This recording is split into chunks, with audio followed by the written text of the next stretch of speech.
हम राजनीतिक प्राणी हैं, हम दलाल नहीं ना हैं जो हम तालमेल बैठाएंगे।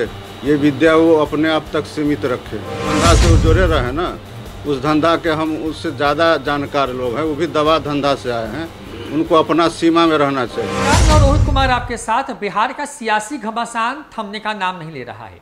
बड़ी बात यह है कि मदन सहनी ने अधिकारियों से परेशान होकर के इस्तीफे की पेशकश कर दी। हालांकि इस्तीफा अभी तक हुआ नहीं है या वो स्वीकार नहीं हुआ, आप ये कह सकते हैं। और इन तमाम चीज़ों के बीच में जीवेश मिश्रा बिहार सरकार में 2 विभाग के मंत्री हैं, आईटी और श्रम संसाधन मामलों के, और उनका एक बयान सामने आया था न्यूज़ फॉर नेशन पर। और उस बयान में वो कह रहे थे कि मैनेज करके चलना चाहिए, यानी कि समन्वय बना के चलना चाहिए। और इसी पर भड़क गए हैं मदन सहनी। मदन सहनी ने तो उनको दलाल तक कह दिया, ये कह दिया कि राजनीति में वो दलाली करने के लिए नहीं आए हैं। ये भी कहा कि उनके पास 2 विभाग है, लिहाजा उनको अच्छी आय हुई होगी।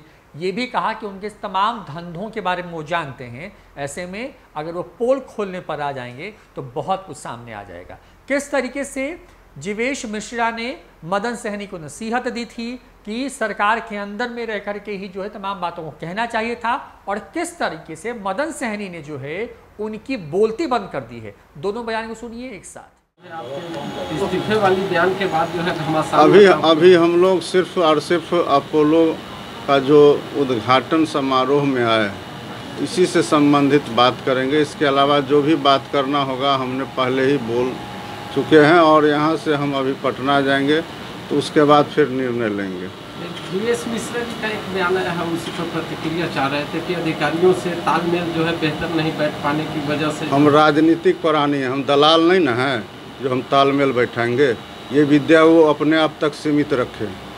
उन्होंने कहा कोई दूसरा मामला होगा इसलिए वो इस्तीफे दिए। वो इसी लाइन से जुड़े हुए हैं, इसलिए उनको ऐसा लगता है। हम उनको जानते हैं, हमारे जिला के हैं, जिस धंधा से वो जुड़े रहे ना, उस धंधा के हम उससे ज़्यादा जानकार लोग हैं, वो भी दवा धंधा से आए हैं, उनको अपना सीमा में रहना चाहिए। स्थानांतरण को लेकर मंत्री जी को क्या परेशानी? उनको 2 विभाग मिला हुआ है, वो ज़्यादा खुश हैं, और हमको ये जवाब नहीं देना चाहिए। लेकिन जो वो बोले हैं प्रमाण, तो प्रमाण पत्र लेने वाले हमसे कौन होते हैं?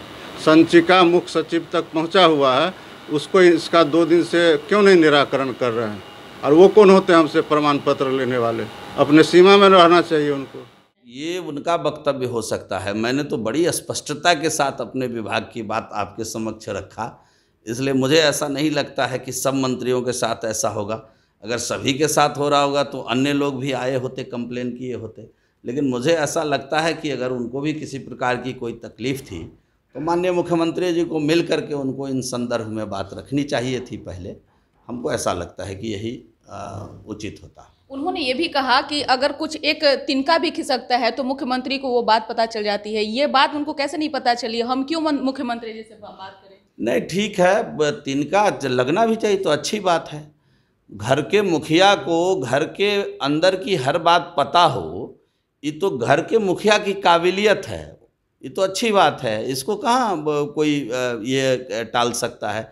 लेकिन अगर हमें कोई तकलीफ़ है तो हमारा भी काम बनता है, कर्तव्य बनता है कि एक बार घर के मुखिया से शेयर किया जाए कि इस बिंदु पर ये तकलीफ़ है। इसमें मुझे लगता है कि कोई बुराई नहीं है।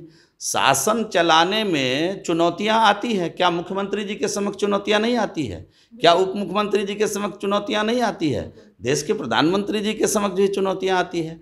और जो टीम होता है, जो मंत्री परिषद है, जो मुख्यमंत्री जी का मंत्री परिषद होता है, वो टीम वर्क के माध्यम से उन चुनौतियों को निपटने का काम करता है। और हम समझते हैं कि इसमें उनके संज्ञान में विस्तार से इन विषयों को रखना चाहिए था।